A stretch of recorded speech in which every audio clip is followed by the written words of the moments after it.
지난 편에서는 인간이 시간을 어떻게 노동으로 바꾸는지 살펴봤습니다. 오늘은 그 노동의 결과물, 그러니까 우리가 만들어낸 것들을 누가, 어떻게 소유하느냐의 문제입니다. 사소해 보입니다. 그런데 인류 역사의 거의 모든 전쟁, 거의 모든 혁명, 거의 모든 내전이 결국은 이 한 문장으로 수렴합니다. 이건 누구의 것인가? 그리고 놀랍게도 이 질문에 답하는 방식이 그 사회가 야만으로 가느냐, 문명으로 가느냐를 가릅니다. 사이페딘 아모스 경제학 원론 다섯째 장 소유입니다. 오스트리아 학파의 시조 칼 맹거는 소유를 이렇게 정의했습니다. 한 개인이 자기 필요를 채우기 위해 통제할 수 있는 재화의 총합. 한마디로 내가 결정권을 쥔 것들입니다. 그리고 맹거는 이렇게 못 박았습니다. 소유는 누군가가 발명한 임의의 제도가 아니라 희소성이라는 본질적인 문제에 대한 사실상 유일한 해법이다. 이게 무슨 뜻일까요? 만약 모든 게 무한히 흔하다면 누가 갖든 상관없습니다. 다툼이 생길 이유가 없습니다. 그런데 우리가 원하는 양은 항상 가진 양보다 많습니다.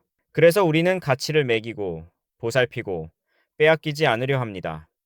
바로 그 순간 소유가 탄생합니다. 소유의 반대말은 자유가 아니라 분쟁입니다. 법학자 스테판 킨셀라는 이렇게 말합니다. 희소한 자원에는 늘 갈등의 가능성이 잠재해 있고 각 자원의 주인을 지정해 줄 때 비로소 비소유자들이 피해갈 객관적인 경계선이 생긴다. 즉, 담장과 등기부 한 줄이 주먹과 칼을 대체하는 겁니다. 경제적으로 봐도 소유는 너무나 합리적입니다. 매일 새 집을 짓는 것보다 한 채를 오래 쓰는 게 압도적으로 효율적입니다. 매일 야생을 헤매며 먹을 걸 찾는 것보다 내 땅에서 작물을 키우는 게 훨씬 안정적입니다. 이게 인간을 동물과 갈라놓은 결정적 차이입니다. 동물도 둥지를 만들지만 인간은 집을, 농지를, 도구를 수십 년, 수백 년 단위로 소유합니다. 여기서 미래라는 개념이 비로소 살아납니다. 내 땅이 내일도 내 땅일 거라는 믿음이 있어야 사람은 그 땅에 나무를 심고 우물을 팝니다. 내 집이 내일도 내 집이라는 보장이 있어야 지붕을 고치고 벽을 단단히 쌓습니다. 소유권의 보장은 곧 미래에 대한 투자의 보장이고 시간 선호를 낮춰 문명을 키우는 엔진입니다. 거꾸로 말하면 소유가 흔들리는 사회에서는 누구도 미래에 투자하지 않습니다. 오늘 다 써버리는 게 합리적이 됩니다. 그래서 머레이 로스바드는 정당한 소유를 얻는 방법을 단 세 가지로 정리했습니다. 첫째, 아무도 갖지 않은 것을 처음으로 개간에 차지하는 것. 둘째, 그렇게 얻은 것에서 파생된 산물을 갖는 것. 셋째, 정당한 주인에게서 거래나 선물로 자발적으로 넘겨받는 것. 폭력으로 빼앗은 건 셋 어디에도 들어가지 않습니다. 이 간단한 기준이 무너지는 순간 사회는 분쟁의 돛으로 가라앉습니다. 이제 가장 껄끄러운 질문으로 갑니다.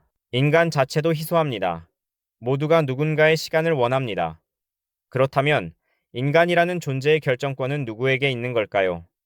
논리적으로 답은 딱 세 가지뿐입니다. 하나, 자기 소유. 모든 사람이 자기 자신을 온전히 소유하고 자기 시간과 몸을 자기가 결정합니다. 둘, 공동 소유. 사회 전체가 모든 구성원의 몸을 공동으로 소유하고 함께 결정합니다. 셋, 노예제. 누군가가 다른 사람을 소유합니다. 둘째는 작동 자체가 불가능합니다. 100만 명이 100만 명의 내일 일정을 함께 결정한다는 건 결국 끝없는 다툼으로 귀결됩니다. 셋째는 일관성, 윤리, 결과 모두에서 실패합니다. 왜 어떤 사람은 자기를 소유하는데 다른 사람은 못하는가? 답이 없습니다. 결국 인간 사이의 관계를 정직하게 풀 수 있는 유일한 답은 자기 소유뿐입니다. 그리고 자기 소유 개념을 받아들이는 순간 모든 인간 관계가 한 단어로 정리됩니다. 자발적 동의. 당신이 나를 소유하지 않고 나도 당신을 소유하지 않으니 우리가 무언가를 함께 하려면 서로 합의해야만 합니다. 거래도, 고용도, 결혼도 모두 동의 위에서만 성립합니다. 이게 야만에서 문명을 갈라놓는 단 한 줄입니다. 재미있는 건 소유권을 부정하는 논리 자체가 자기 모순이라는 점입니다. 한스 헤르만 호페가 짚은 지점입니다. 누군가가 사유재산은 정당하지 않다며 길고 정교한 논문을 씁니다. 그런데 논문을 써서 상대를 설득하려 한다는 행위 자체가 상대의 정신과 시간을 자기 것으로 인정한다는 전제 위에 있습니다. 폭력이 아니라 논증으로 설득하려는 순간 이미 소유권의 세계 안에 들어와 있는 겁니다. 이 원리는 거대한 차원에서도 똑같이 작동합니다. 세금은 동의 없이 내 노동의 결과물을 가져갑니다. 징병은 동의 없이 내 몸과 시간을 가져갑니다. 약물 금지나 의료 강제는 내가 내 몸을 어떻게 다룰지의 결정권을 국가에 넘기는 일입니다.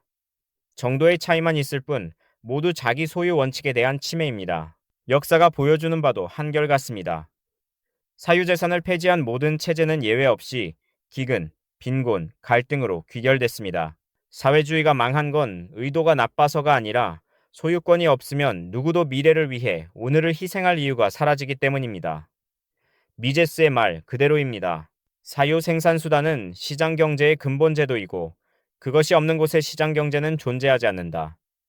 정리하면 이렇습니다. 소유는 누가 만들어낸 발명품이 아니라 희소성이 우리에게 강제한 유일한 해답입니다. 소유가 보장돼야 미래가 보장되고 미래가 보장돼야 인간은 시간 선호를 낮춰 문명을 쌓아 올립니다. 그래서 진짜 부유한 사회는 자원이 많은 사회가 아니라 소유권이 단단한 사회입니다.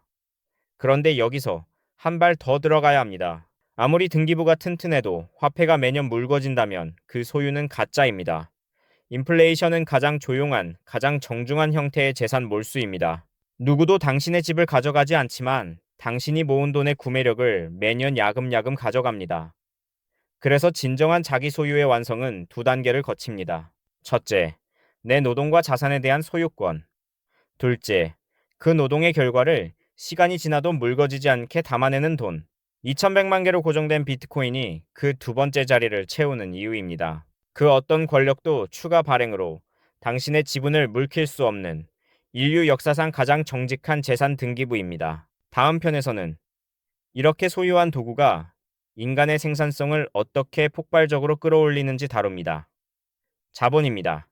빅픽처였습니다.